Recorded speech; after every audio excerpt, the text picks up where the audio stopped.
আমি একজন মদিনার পাগল, মদিনার পাগল। মক্কা মদিনা যেতে মনে চায়, গরিব মানুষ কেমন জানো। ওরে আশায় আছে সম্বল নাই। আমার আশা আছে না নাই? কার কার আশা আছে মদিনা যাওয়া? নারে তাকবীর, নারে রিসালাত। হাত নামান। বলে না আশায় আছে সম্বল নাই, করি কি উপায়, মনে বড়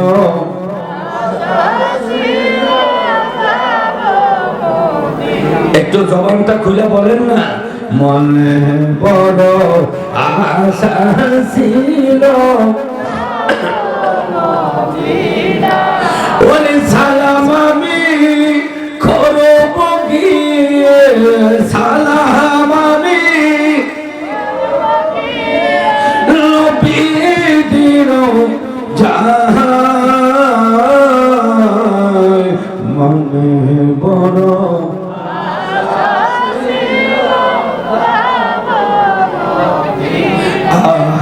মনে বড় আশা ছিল। দাদা কয় হুজুর টাকা নাই পয়সা নাই, কেমন ইউজ করতে যাব? তবে 5টা বছর যাবত হজে যাওয়ার জন্য আমি একটা কাজ করছি। কয় কি?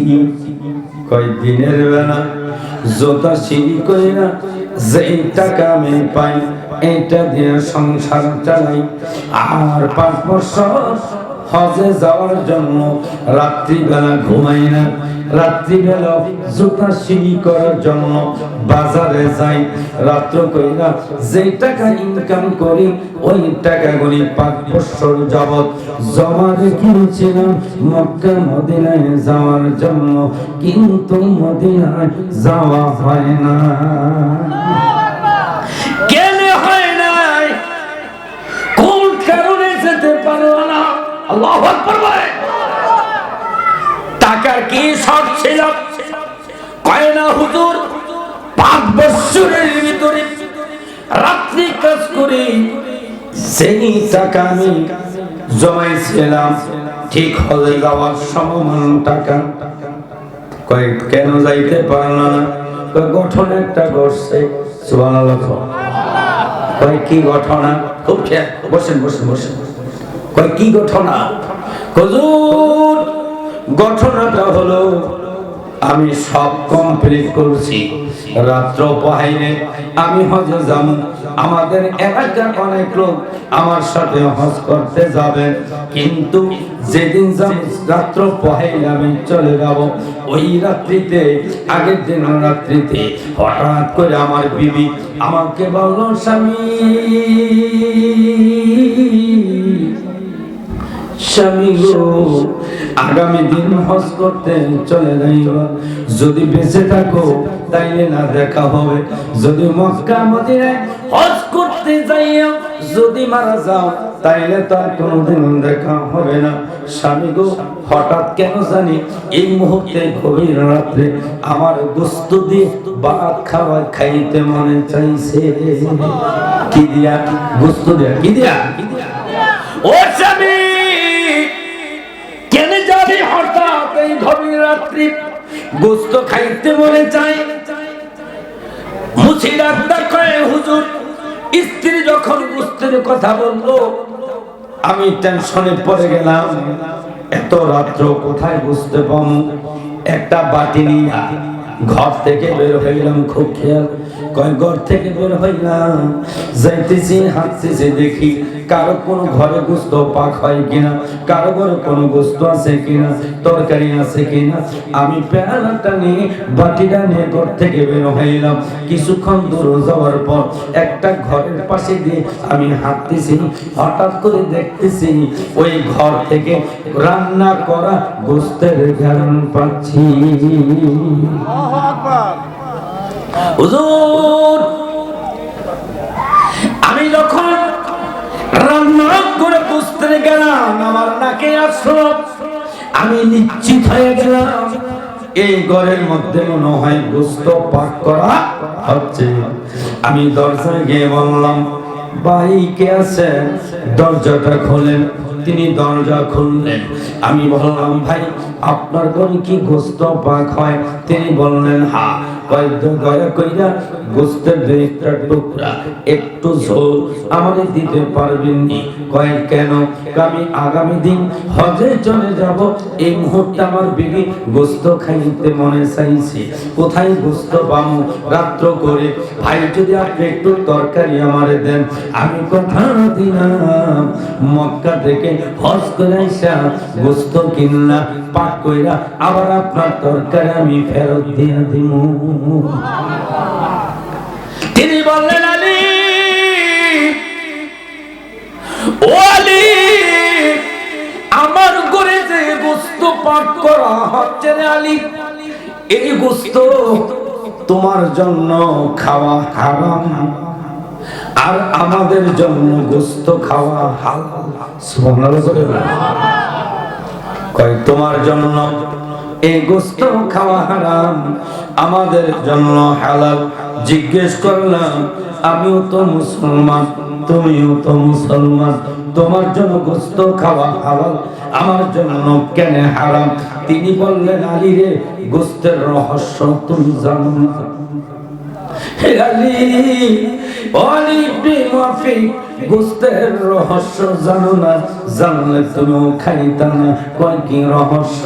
কয় আসো আমার ঘরে আসো, ঘরের মধ্যে আমার সন্তানগুলির দিকে তাকাও। সন্তানের দিকে তাকায় দেখতেছি সন্তানগুলি ক্ষুধার যন্ত্রণায় শরীরটা এইভাবে কাঁপতেছে, চেহারাটা শুকাইয়া গেছে, চোখের মধ্যে পানি। আমি জিজ্ঞেস করলাম, আপনার বাচ্চাগুলি কেন কান্দে? বললো, ভাই রে, আজকে 3 দিন হয়ে যায় আমার ঘরে চুলায় আগুন জ্বলে।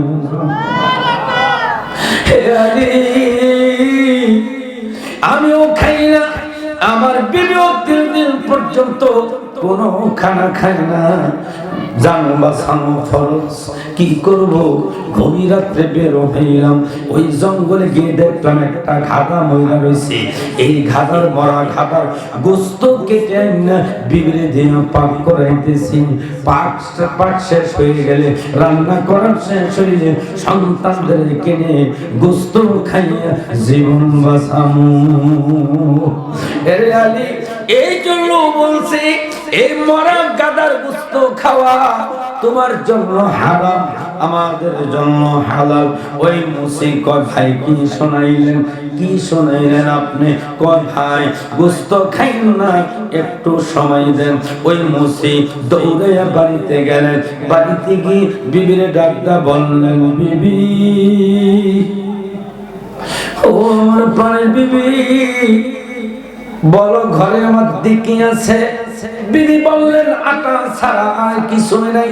ওই আটাগুলি দিয়ে বললাম, তাড়াতাড়ি রুটি বানাও। রুটি বানাইলেন, রুটিগুলি নিলাম, আর 5 বছরের হজের জমাকৃত টাকার গাঁটটিটা আব্দুল্লাহ ইবনে মুবারক হুজুর শোনেন, ওই কয়েকটা রুটি আর আমার হজের টাকাগুলি নিয়ে দেরি করলাম না, গরিবের দরজায় হাজির হয়ে গেল।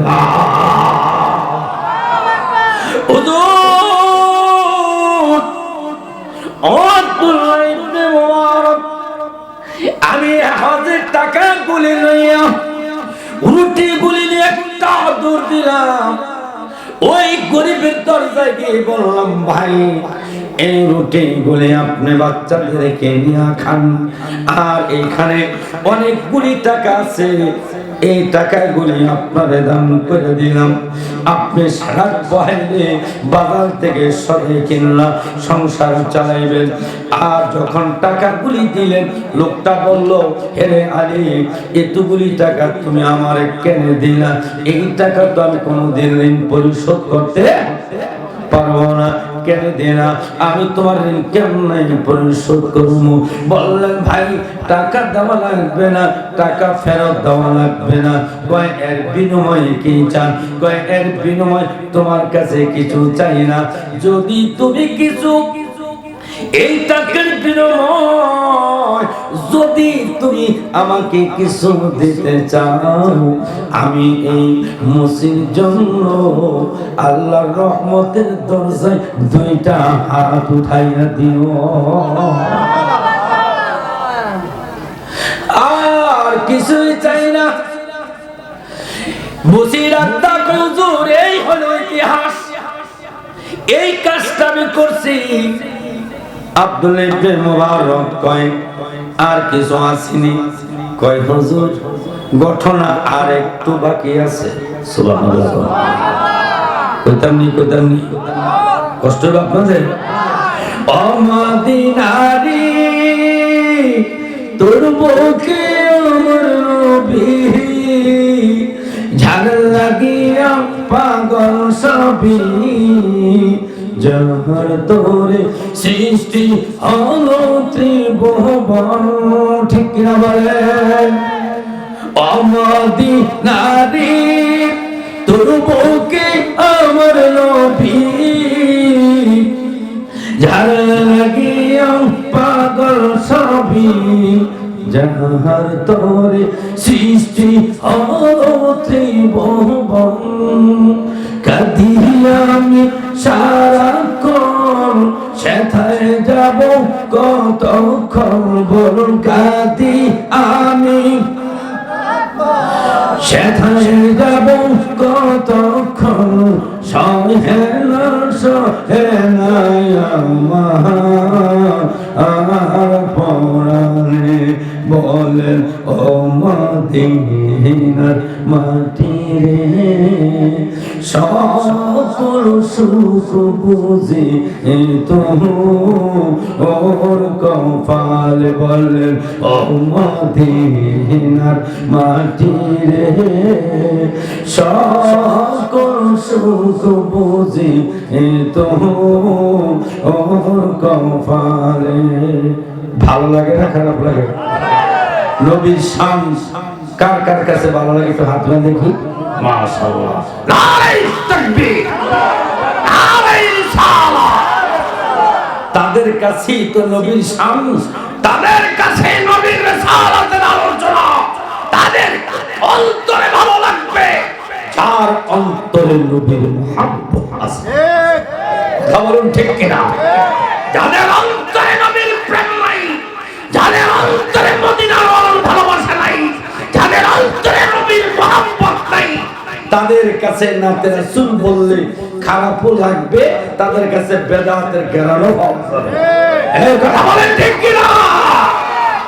একজন আছে রাসূল, যারা মদিনার পাগল, যারা আমার নবীর পাগল, যারা বাইতুল্লাহর পাগল, আল্লাহ ইচ্ছা করলে বিনা টাকায়, বিনা প্লেনে, বিনা জাহাজে, বিনা পাসপোর্টে আল্লাহ হজ করাইতে পারে। এই কথা বলে পারে কি পারে না? মুসি ডাক্তার হুজুর ঘটনা তো বাকি আছে। সুবহানাল্লাহ শুনেন না? কই কি চিন্তা করলাম, রাত পহিলে সবাই জানে আমি বছর হজ করতে যাব, টাকা সব দিয়ে লাইলাম, কেমনে যাবো, কেমনে মুখ দেখাবো? মানুষ তো টিটকারি করবে, মস্কারি করবে। মুসি চাইছিল মক্কা মদিনা হজ করতে যাইবো, কেমন খাইয়া লাইছে। কি এরকম আছে আপনাদের কাছে? আছে না? এরকম আছে না? নাই কবুজ। আমি লজ্জা কি করব, গাটিটা লইয়া ইহরামের কাপড় যা কিনছিলাম হজের জন্য সব কিছু নিয়ে ঘর থেকে ফজরের আগে বের হয়ে গেলাম।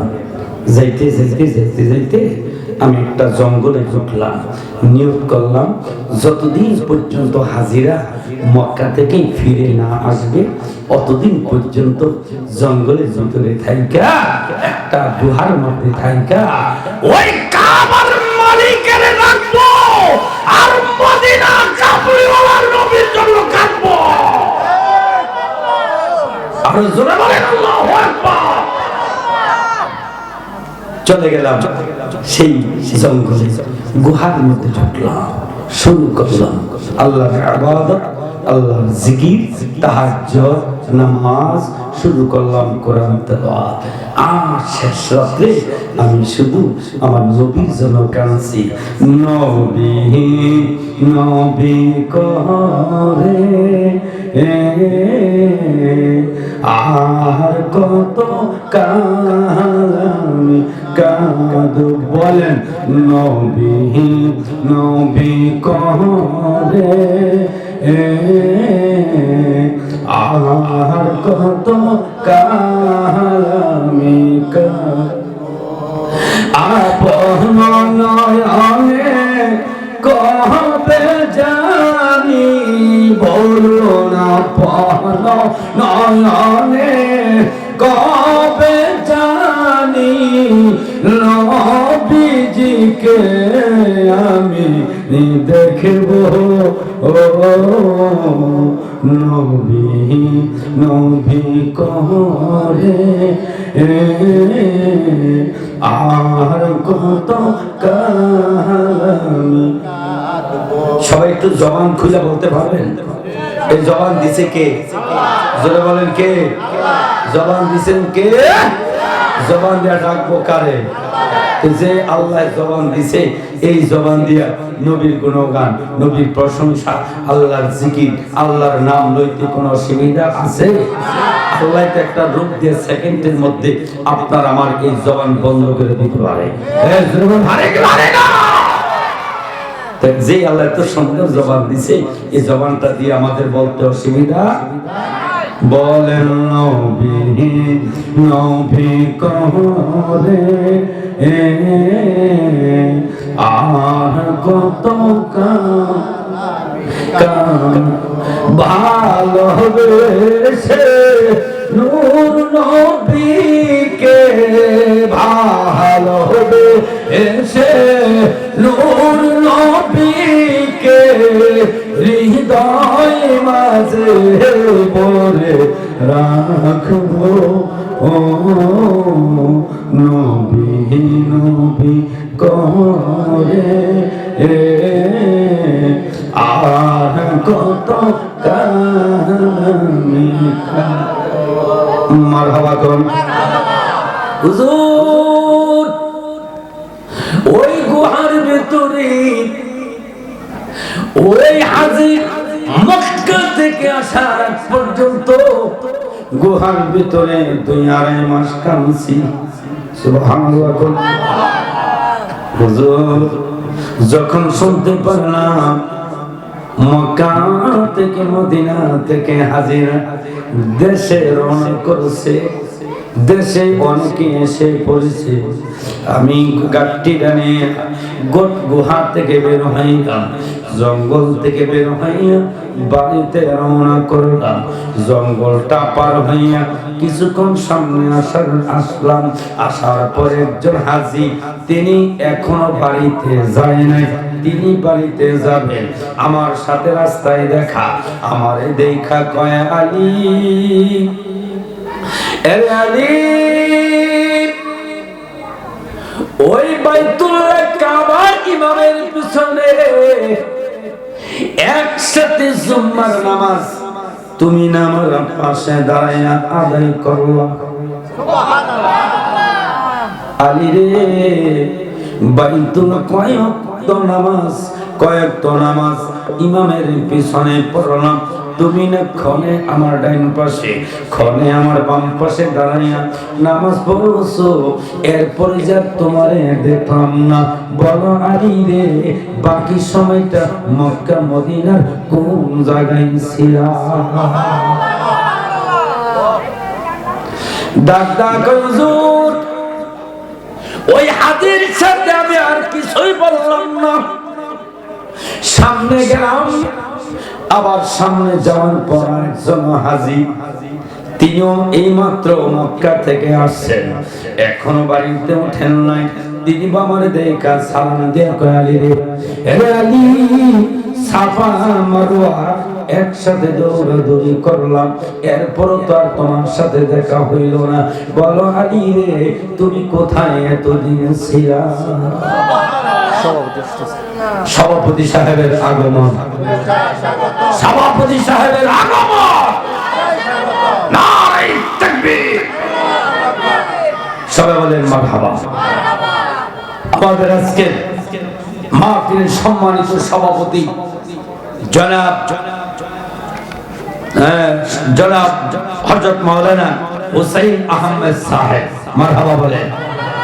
মাহফিলের সভাপতি আলেমদেরকে মানায়, কথা বলুন ঠিক কিনা? আলেমদেরকে মাহফিলের সভাপতি মানায়। আপনারা কি খুশি না বেজার? খুশি না বেজার? আল্লাহ এই মাহফিল কবুল করুন, বলুন আমিন। আমাদের সভাপতি সাহেবের হায়াতের মধ্যে আল্লাহ বরকত বাড়িয়ে দেন, সবাই বলুন আমিন। কষ্ট দিয়েছে আপনাদের? আমার গলা কিন্তু ভাঙা, অনেকে বুঝতেছেন। তার মানে 13 তারিখ থেকে গলা ডিস্টার্ব শুরু হয়েছে, চলছি দুইটা একটা এই ভাঙ্গা গলা দিয়ে নবীর সম্মান বলতেছি। শুনতে কোনো অসুবিধা হয়? অসুবিধা হয়? অনেকে কইবেন যে হুজুর মাইকটা কথা কইবেন, আবার গলা ভাঙতো কি দেখে। অনেকে কয় না এরকম, আপনার মধ্যে কেউ এরকম আসেননি? আপনার 5 কেজি চাউল দিব, 1000 টাকা দিব, যে আপনি মাইকটা দিয়ে আধা ঘন্টা বইয়া শুধু আমার গাইলে দেখবেন 10 মিনিট গালি গালাজ করার পরে মুখ দেওয়ার কথাই বাড়িতে হবে না। এই কথা বলেন ঠিক কিনা? কথা বলা অনেক কষ্ট আছে, কষ্ট না বাবা? অনেক কষ্ট। এই দেখেন ভিতরে গেঞ্জি টেঞ্জি যা আছে সব ঘামে ভিজে গেছে। এই শীতের মধ্যে আপনি 1 ঘন্টা মাটি কাটেন, 1 ঘন্টা শীতের মধ্যে মাটি কাটেন, 1 ফোঁটা ঘাম আপনার শরীর থেকে বের হতো না। কিন্তু ওলামায়ে কেরাম যখন মাইকের সামনে কোরআন হাদিসের কথা বলে, যত শীত হোক না কেন ঘাম ভেবে পড়তে থাকে। এই ঘাম পড়াটাও এইটাও একটি কোরআনের বরকত। সুবহানাল্লাহ। আর জোরে বলুন সুবহানাল্লাহ। আল্লাহর হাবিব মুহাম্মদ সাল্লাল্লাহু আলাইহি ওয়াসাল্লামের কাছে যখন জিবরাইল কোরআন নিয়ে আসতো, আয়াত নিয়ে আসতো, ওই সময় যদি আমার নবী উটের উপরও থাকতেন আর জিবরাইল যখন ওই সময় আয়াত নিয়ে আসতেন, এই আয়াতের ভাবে ধারণা উট পর্যন্ত মাটিতে বসে যেত। আর আল্লাহর হাবিব মুহাম্মদ সাল্লাল্লাহু আলাইহি ওয়াসাল্লামের উপর যখন আয়াতটা নাযিল হতেন, নবীজির শরীর মোবারক থেকে ঘাম ভেবে ভেবে পড়তো, চেহারাটা আগুনের মতো লাল হয়ে যেত। সেই কোরআনের কথাই তো ওলামায়ে কেরাম বলে, কথা বলুন ঠিক কিনা? গভীর মনোযোগ ভাইয়েরা, ওই মুসিদাতটা কয় আব্দুল্লাহ ইবনে মুবারক 3 নম্বর হাজির সাথে আমার দেখা। তিনি বলতেছেন, এরা আলী ইবনে মুআফিক হজ করতে গেলাম, মক্কায় দেখা হলো, আসওয়াদ পাথর সুমা দেওয়ার সময় দেখা হলো, সাফা মারওয়ায় দেখলাম, কিন্তু আরাফাত ময়দানে দেখলাম না, ওই হাতির কাবা দেখলাম না, কাবার অন্যান্য জায়গায় হাজির একসাথে হয়, ওই জায়গাও দেখলাম না। বাকি সময়টা আলী ইবনে মুআফিক তুমি কোথায় ছিলা? কয় আমি কিছু বললাম না। সামনে বাড়ির কাছে গেলাম, বাড়িতে উঠবো এমন সময় একজন হাজি আমার ডাক কয়, আলী, ও আলী ইবনে মুআফিক দাঁড়াও দাঁড়াও।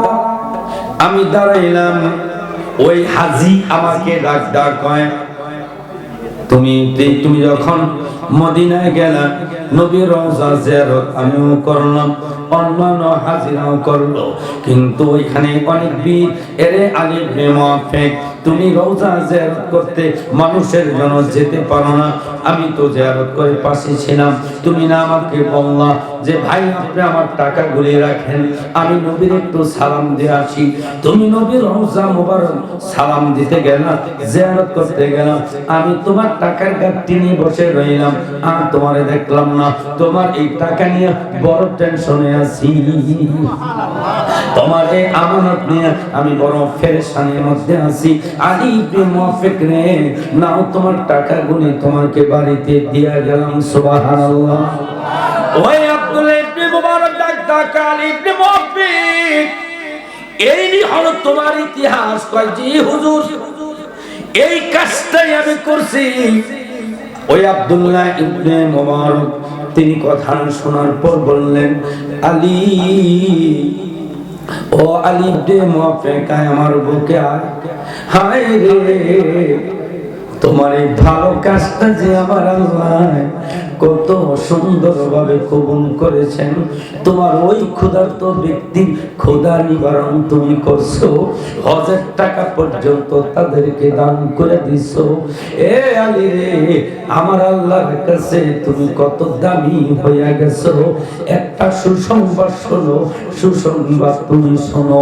এই বছর 6 লক্ষ হাজি মক্কা মদিনায় হজ করতে গেছে, একটা হাজিদের হজ আল্লাহ কবুল করে নাই। আমি বিশেষ সূত্রে ইলহামের মাধ্যমে জানতে পারলাম তুমি মুসির দোয়ায় আল্লাহ 6 লক্ষ হাজির হজ আল্লাহ এই বছর কবুল করেছেন।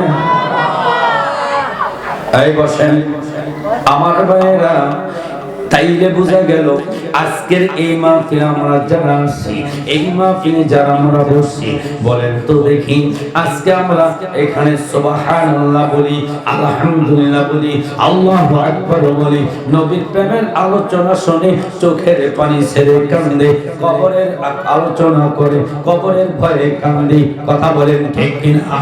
এই মাহফিলে আজকে কার একটা তাসবিহ, একটা জিকির, এক ফোঁটা চোখের পানি যদি আল্লাহ পছন্দ কইরা লাই হইতে পারে, এই উসিলায় আল্লাহ আপনাকে আপনার জন্য জান্নাতের ফয়সালা করে দিবেন। জোরে করলেন সুবহানাল্লাহ। হাজারো ইবাদত কইরো আল্লাহর জান্নাত পাওয়া যাবে না যদি আল্লাহ কারো অল্প কোনো আমল, অল্প কোনো কাজ, ছোট কাজ যদি আল্লাহ কবুল কইরা লাই, জান্নাতুল ফেরদাউস নসিব হইয়া যাবে। এই কথা বলেন ঠিক কিনা? আমার ভাইয়েরা একটু গভীর মনোযোগ, খুব খেয়াল। এইটা কার ঘর? জোরে বলেন কার ঘর? পৃথিবীর মধ্যে সবচেয়ে শ্রেষ্ঠ ঘর হলো কার ঘর? এই বাংলাদেশে 10 তলা, 20 তলা, 30 তলা, 40 তলা পর্যন্ত টাওয়ার বিল্ডিং আছে না নাই? পৃথিবীতে কত দেশে কত দামি দামি বিল্ডিং আছে না নাই? পৃথিবীর সমস্ত দামি বিল্ডিং, দামি টাওয়ার গুলি যদি এক পাল্লা দেওয়া হয়, আর আল্লাহর ঘর একটা ভাঙ্গা ঘর যদি মসজিদ হয়, ওই ভাঙ্গা মসজিদটা যদি এক পাল্লা দেওয়া হয়, বলেন পৃথিবীর সমস্ত বিল্ডিং টাওয়ারের চাইতে এই আল্লাহর ঘর, ভাঙ্গা ঘর, মসজিদটা দাম কম হবে না বেশি হবে? যারা বলেন কম হবে না বেশি হবে? তাইলে এই আল্লাহর ঘরের সাথে যদি আমাদের সম্পর্ক থাকে, আল্লাহর ঘরের সাথে যদি আমাদের মহব্বত থাকে, এইটা তো জান্নাতের ফয়সালা হতে পারে কি পারে না? অল্প কথায় অনেক কিছু বোঝার চেষ্টা করবেন। এই ঘরটা আবার বলুন কার ঘর? একজন আমাদের দেশ, আমাদের না ভারতের একজন বাদশা, নাম ছিল বাদশা হারুন রশিদ। নাম কি? বাদশা হারুন রশিদ। খুব খেয়াল, এই বাদশা হারুন রশিদ তিনি নিয়ত করেছেন এই পৃথিবীতে আল্লাহ আমাকে অনেক বাদশাহী দান করেছেন, অনেক দামি বিল্ডিং, রাজপ্রাসাদের মালিক, কিন্তু চিন্তা করে দেখলাম আমার এই রাজপ্রাসাদ, আমার বাড়ি, আমার গাড়ি, আমার বড় সিংহাসন, এটা আমার পরকালে কোনো উপকারে আসবে না। বাদশা হারুন রশিদ নিয়ত করে ফেলছেন, আর কিছু করুক আর না করুক, আল্লাহর জমিনে নিজের টাকা দিয়ে একটা মসজিদ বানাইবেন। কি বানাইবেন? আরো জোরে, মসজিদ। সিংহাসনে গিয়ে রাজ দরবারে যাইয়া লোকদেরকে ডাক বললেন, শোনো জনগণ, এ জনগণ শোনো, আমি বাদশা হারুন রশিদ নিয়ত করেছি দুনিয়ার শ্রেষ্ঠ একটা ঘর, আল্লাহর ঘর, মসজিদ আমি বানাবো। তোমাদেরকে সতর্ক করে দেই, আমি যে মসজিদটা বানাবো, এই মসজিদ আমার নিজের টাকা দেয়া, হালাল টাকা দেয়া মসজিদ বানাবো। তবে একটা টাকাও তোমরা মসজিদে দান করতে পারবা না। এমন নিয়ত করে মসজিদ শুরু করলেন। মসজিদ বানাইতে মিস্ত্রি লাগেনি, লাগেনি। মিস্ত্রি হলো রাজমিস্ত্রি। কি মিস্ত্রি? রাজমিস্ত্রি, টাইলস মিস্ত্রি। এরকম একজন না দুইজন না, 2000 রাজমিস্ত্রি তিনি নিয়োগ করলেন। সুবহানাল্লাহ বলেন। কয় হাজার 2000 রাজমিস্ত্রি তিনি নিয়োগ দিলেন মসজিদ বানানোর জন্য। 2000 মিস্ত্রির সাথে যোগালি আছে। যোগালি ছিলেন আছে না? যোগালি দিলেন। 2000 মিস্ত্রি দিয়ে মসজিদের কাজ শুরু করলেন। ও খেয়াল, 1 বছর না, একটা না, 2 বছর 2000 মিস্ত্রি কাজ করেছেন। 2 বছরের মধ্যে একটা সেকেন্ডের জন্য মসজিদের কাজ বন্ধ হয় নাই। একদল করছেন দিনের কাজ, আরেক দলে করছেন রাত্রে। রাত্রে যারা করছেন দিনে তারা করে নাই, দিনের বেলা যারা কাজ করছেন রাত্র বেলা করে নাই। এইভাবে 2 বছরে বাদশা হারুন রশিদ তিনি মসজিদ কমপ্লিট করলেন। সুবহানাল্লাহ জোরে কর। এবার কমপ্লিট করা শেষ, মসজিদ উদ্বোধন হবে কোন নামাজ দিয়া? ফজর, যোহর, আসর, মাগরিব, এশা না, তিনি নিয়োগ করলেন জুম্মার নামাজের মাধ্যমে আমার মসজিদ উদ্বোধন হবে। আল্লাহু আকবার বলেন। হাজার হাজার মুসল্লি বাদশা হারুন রশিদের মসজিদে জুম্মার নামাজ পড়ার জন্য উপস্থিত হলেন। বাদশা হারুন রশিদ মসজিদে খুশি হয়ে গেলেন। অত্যন্ত সুন্দর কারুকার্য, দামি টাইলস, সবচেয়ে দামি টাইলস দিয়ে আল্লাহর ঘর মসজিদ বানাইছেন। মসজিদ সুন্দর, খুব খুশি হইলেন। জুম্মার নামাজ হলো, জুম্মার নামাজ শেষ, এরপরে বিদায় করলেন।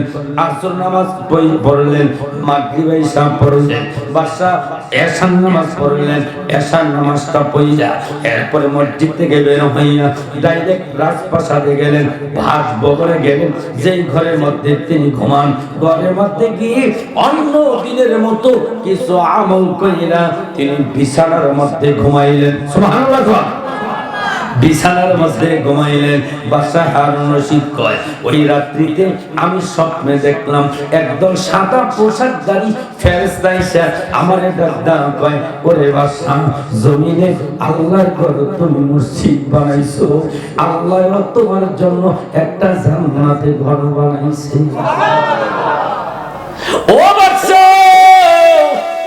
ও বাদশা হারুন রশিদ, আসো, আল্লাহ তুমি তোমার জন্য যে আল্লাহ জান্নাতে ঘর বানাইছে তুমি একটু দেখা যাও।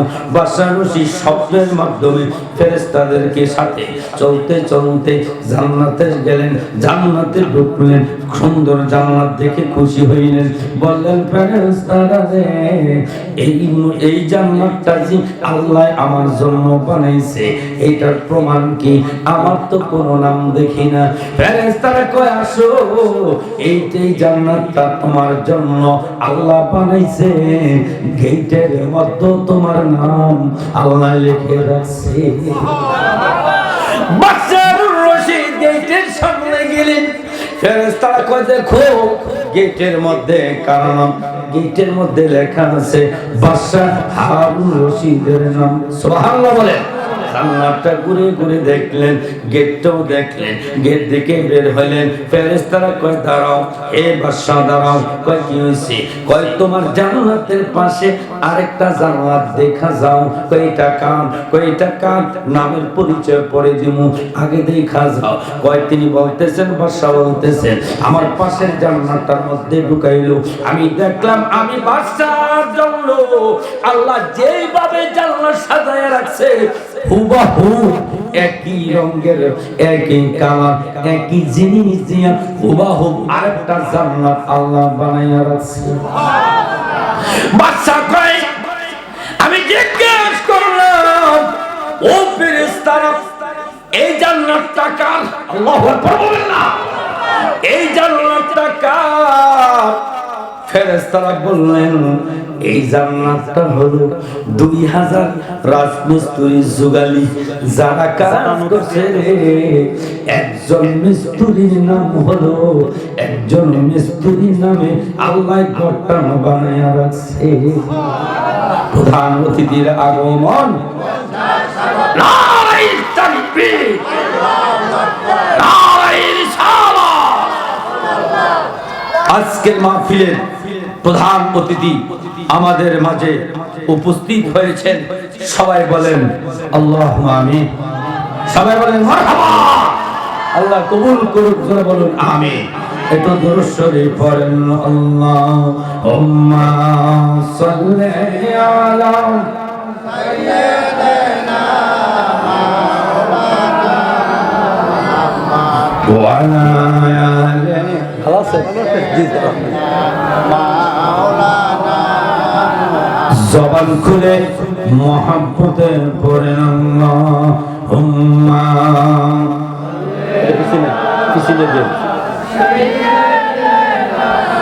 মাওলানা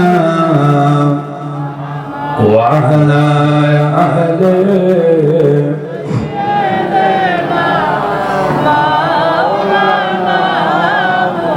রাসূল তোমায় ভালোবাসি, আমার তোরে শুধু মুখে না জান্নাতের আশায় নয় হে রাসূল, জাহান্নাম কেউ ধরে না। আল্লাহুম্মা, জোরে জোরে জোরে, মাওলানা মুহাম্মদ ওয়া আলা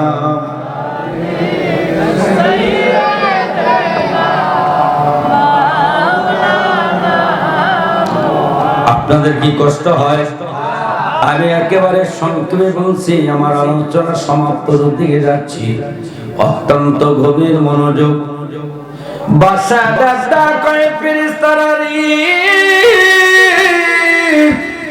ও ফেরেশতারা এই জান্নাতটা কার?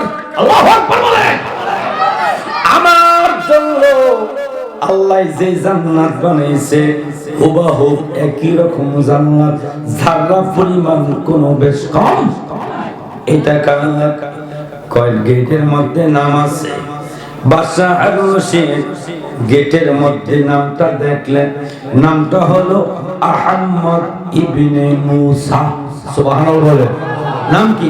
আহমদ ইবনে মুসা। বাদশা কয় লোকটা কে? লোকটারে তো চিনলাম না। ফেরেশতারা কয় বাদশা রে, এই লোকটা তুমি চিনবা না, তবে চিনবা এই লোকটা কোনো বড় ধনী না, এই লোকটা বড় শিক্ষিত না, এই লোকটা কোনো বড় আলেম না, এই লোকটা কোনো মুহাদ্দিস না। এ বাদশা, এই লোকটা আহমদ ইবনে মুসা হলো তোমার 2000 মিস্ত্রি যুগালির মধ্যে একজন যুগালির নাম হলো আহমদ ইবনে মুসা। কয় লোকটা কি কাজ কইরা এত সুন্দর জান্নাত পাইছে? কয় তুমি জিজ্ঞেস কইরো ওই যুগালি তোমার মসজিদের জন্য এমন কোন কাজ করছি? সুবহানাল্লাহ বলে। বাদশার ঘুম ভেঙে গেল, হাই হাই আমি কি দেখলাম। এবার সকালবেলা ফজর নামাজ পড়তে গেলেন, ফজর নামাজটা পড়িয়া ঘোষণা করে দিলেন যারা যারা 2000 যে লোকেরা মসজিদের কাজ করছে সব লোকগুলি যেন আজকে আসরের সময় যেন মসজিদে হাজির হয়। বাদশা 2000 যুগালি রাজমিস্ত্রিদেরকে খবর পৌঁছাইয়া দিলেন। বাদশা স্মরণ করছে আজকে আসরের সময় মসজিদে উপস্থিত থাকার জন্য। খবরটা পাইয়া 2000 মিস্ত্রি যুগালি আসরের সময় মসজিদে হাজির। বাদশা নামাজ শেষ করে ওই মিস্ত্রি যুগালিদের সামনে সিংহাসনের মিম্বরের মধ্যে বসে বললেন, ও আমার মিস্ত্রিরা রে, তোমাদের মধ্যে আহমদ ইবনে মুসা কার নাম? এই নামে যদি কেউ থাকো দয়া করে একটু দাঁড়াইয়া যাও। দাঁড়ায় না, কেউ দাঁড়ায় না।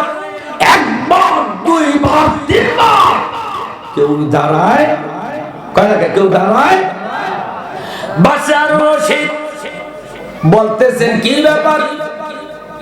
আমি তো নিশ্চিত এই 2000 লোকদের মধ্যে একজনের নাম এইখানে আছে, আহমদ ইবনে মুসা।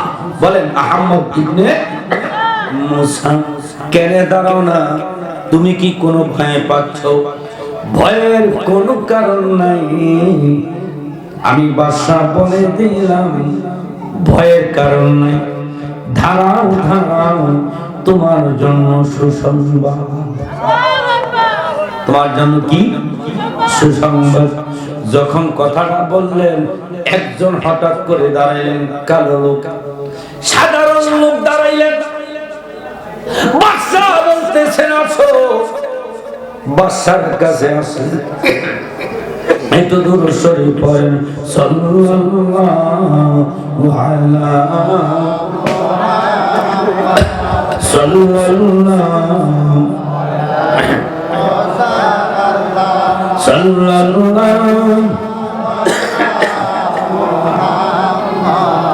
সাল্লাল্লাহু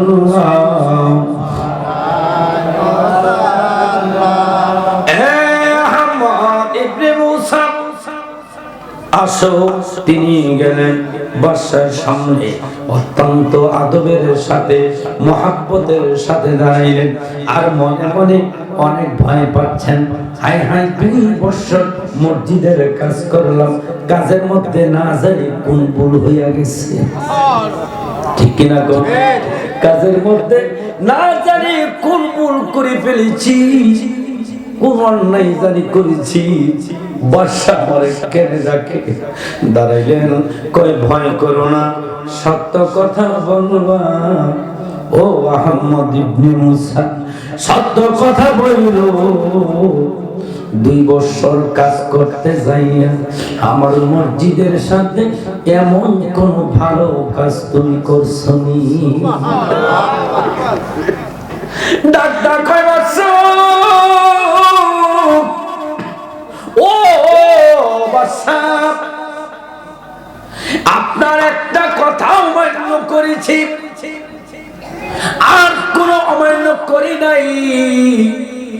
আমার কোন কথাটা তুমি কোন কথাটা অমান্য করেছো?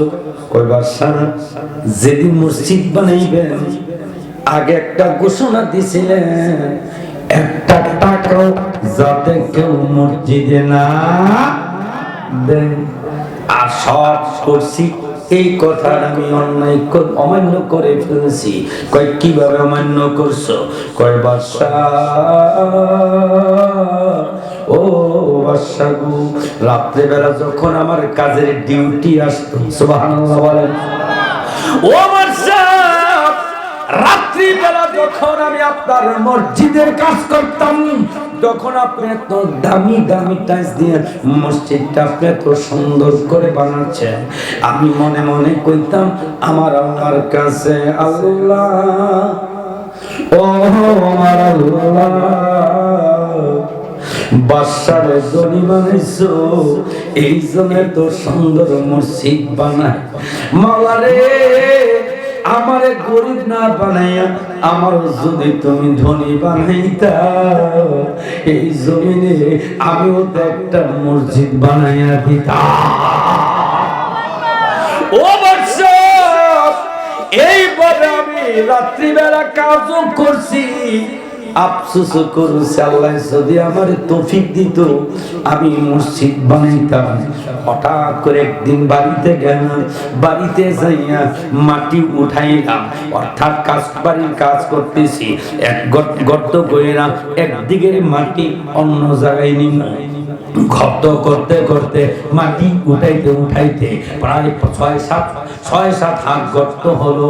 বাদশা, আশ্চর্য বিষয় হলো মাটি যখন উঠাইলাম, 6-7 হাত মাটির নিচে যখন গেলাম, হঠাৎ করে দেখলাম এই মাটির নিচে 3টা পাথর পাইলাম। এই 3টা পাথর এমন পাথর, যেই পাথর দিয়ে আপনি মসজিদ বানাইছেন। আশ্চর্য হয়ে গেলাম, এই ঘরটির ভিতরে এমন পাথর কিভাবে আসলো? আবার পাথরগুলি এমন পাথর, যেই পাথরগুলি না দেখে কোন যুগালি যাবে না দেখে। ও আচ্ছা, এই 3টা পাথর নিশি রাত্রে মসজিদের মধ্যে নিয়ে, যেখানে টাইলস লাগানো বাকি আছে, তবে আপনার টাইলসের সাথে আগে মিলাইয়া দেখছি এগুলি ঠিক আছে কিনা। যদি বেশ কম হয় লাগাইলে ধরা হইয়া যাবো। এই কথা বলেন ঠিক কিনা? যদি লাগাই তাইলে ধরা খাইয়া যামুগা। টাইলসের সাথে টাইলস যদি না মিলে, কথা বলেন ঠিক কিনা? পাথরের সাথে পাথর যদি না মিলে তাহলে ধরা খামো। আগে দেখলাম ঠিক আছে কিনা, দেখলাম হুবহু কোনো সমস্যা নাই। ওই 3টা পাথর, আমার মাও নাই, বাবাও আগে মারা গেছে। এই 3টা পাথরের মধ্যে প্রথম পাথরটা আমি নিজ হাতে আপনার ওই পাথরের সাথে দেয়ালের মধ্যে যখন লাগানোর সময় আমার এই আমি আল্লাহরে, এই মসজিদের মালিকের ডাকটা বলছি, এই মসজিদের মালিক, আল্লাহু আকবার বলেন, ও কাবার মালিক, 3টা পাথর তোমার কুদরতি ভাবে বাড়ির ঘরটার মধ্যে পাইছি। আল্লাহ, এই প্রথম পাথরটা আমি আমার হারানো বাবার নামে পাথরটা দিলাম। যদি তোমার দয়া হয়, একটা পাথরের বিনিময়ে আমার মৃত্যু বাবার কবরটা তুমি জান্নাতের বাগান বানাইয়া দিও। বসো। দ্বিতীয় পাথরটা যখন লাগাইলাম, মায়ের কথা মনে পড়ছে, মায়ের কথা মনে পড়ছে। বললাম, আল্লাহ, আমার মা মারা গেছে, আমি তো মায়ের জন্য দোয়া করার যোগ্যতা আমার নাই। আল্লাহ, এই 3টা পাথর আমি মার্কেটে নিয়ে অনেক টাকা দিয়ে বিক্রি করতে পারতাম, করলাম না। প্রথম পাথরটা আমার বাবার নামে তোমার ঘরে দিলাম, দ্বিতীয় পাথরটা আমার মায়ের নামে দিলাম। যদি আল্লাহ আমার এই ধাপ যদি তোমার কাছে পছন্দ হয়ে যায়, আমার মার কবরে কান্দায়ও না।